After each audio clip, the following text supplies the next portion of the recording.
Hi guys, I just want to make a video addressing one of the three major arguments when it comes to the profit motive of people arguing against anthropogenic global warming. In other words, the so-called climate skeptic or climate change denier arguments when arguing from the perspective of money. The it starts out usually with something like this, that Al Gore profited billions or millions from his company, Generation Investment Management, and therefore global warming is a scam. Or Al Gore now has a mansion where he allegedly believed it was going to flood, and therefore global warming is a scam. Putting aside the fact that Al Gore actually isn't a scientist, he's an opportunist. If the standard really was that a person benefits and profits, therefore he should not be believed, then let's try this argument on the other side. Let me ask you guys, how much money does Whole Foods need to make for organic food to be a scam or a hoax? And how much money does Big Oil need to make for their think tanks such as George C. Marshall Institute, or those that are actually arguing against global warming on a policy level, which is the AEI, CEI, OISM, and a few others, just to name a few.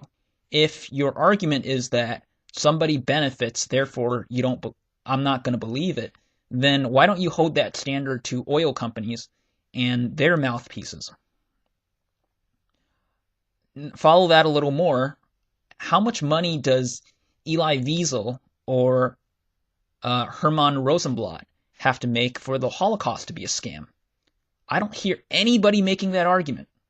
Well, maybe a few deniers, but you get my point.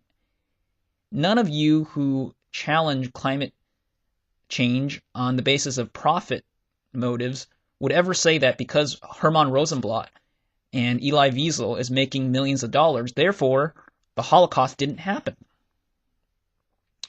So let me ask you this. How much money does Alex Jones have to make for 9/11 official story to be true? I mean, Alex Jones certainly is making a lot of money. So is he making enough for 9/11 truth to be a scam or a hoax? How about Ron Paul and Peter Schiff? How many millions of dollars do these guys need to make for their gold bug or gold standard arguments to be a hoax or a scam or just opportunism rather than honest policy or honest monetary science? The list goes on. You would never hold this standard of profit motivation when it comes to things you believe in. In fact, let me ask you this. How much money do these so-called tax evasion seminars have to make for tax evasion to be a scam? Okay, following this argument is a related one, which says basically every year billions of dollars are poured into climate research, whereas Big Oil only puts out about 20 or 30 million, and that's about a 1,000 times difference. The argument seems to be that, see, climate research has 1,000 times more funding. Of course it'll appear to be more true. Well, that sounds almost great in theory, but if you really understand how the world works, it isn't that trivial or surprising, because not everything is always caused one way. It's often self-perpetuating and mutual, and there's a feedback loop. If you understand economics or politics, you'll know that systems are naturally self-perpetuating. Whether you want to call this a catch-22 or card stacking, we know that winners tend to keep winning and losers tend to keep losing. That's without external extreme circumstances, usually losing. The system is generally self-perpetuating unless there's an external extreme circumstance. In a normal world, yes, winners will keep winning and losers will keep losing, and that's kind of how things go as far as funding. So, of course, climate research is better funded, isn't it? Couldn't it possibly be because that it's actually more credible and more scientific and it's better accepted? I mean, why do you start out with this, middle ground assumption that both sides are equally likely? I mean, you would never hold this standard for everything else. You wouldn't say, well, let's see if gravity is equally likely true and equally likely false.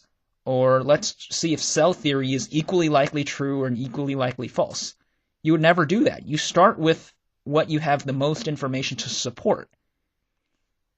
So when you understand that there's more scientific information to support climate research and the current conclusions that we hold today, it's neither surprising nor wrong for there to be more money for climate research and less money for big oil to be funding denial arguments. You would never hold this standard if I asked you, well, there's more money fighting crime than there is money supporting crime. Therefore, I'm going to believe crime. I'm going to believe criminals. You would not. It's just stupid. You would never say that just because something is better funded, it's less believable on anything else. Unless, of course, everything else were equal. And in this case, that's not an exception. Climate change being scientific and man-caused is not equally likely as it not being man-caused. At least not based on the science we know. The final related argument is that I don't want to pay a carbon tax and I don't want cap and trade to empty my wallet. Therefore, global warming's a scam. Wait a minute. So just because I don't want to pay a Holocaust remembrance tax, therefore the Holocaust is a scam? Hello? Just because I don't want to pay a tax or fee for something, therefore it's false? So I guess according to you, if I don't want to pay child support is a scam? Or I don't want to pay sales tax, so sales is a scam? Or how do you talk to somebody who says, I don't want to pay a tax for something, therefore it's a scam? That's just stupid. Whether or not you want to pay for something on a tax has nothing to do with whether something is true. Nobody wants to pay a carbon tax. There might be some people who want to benefit from collecting it, but nobody wants to pay a carbon tax.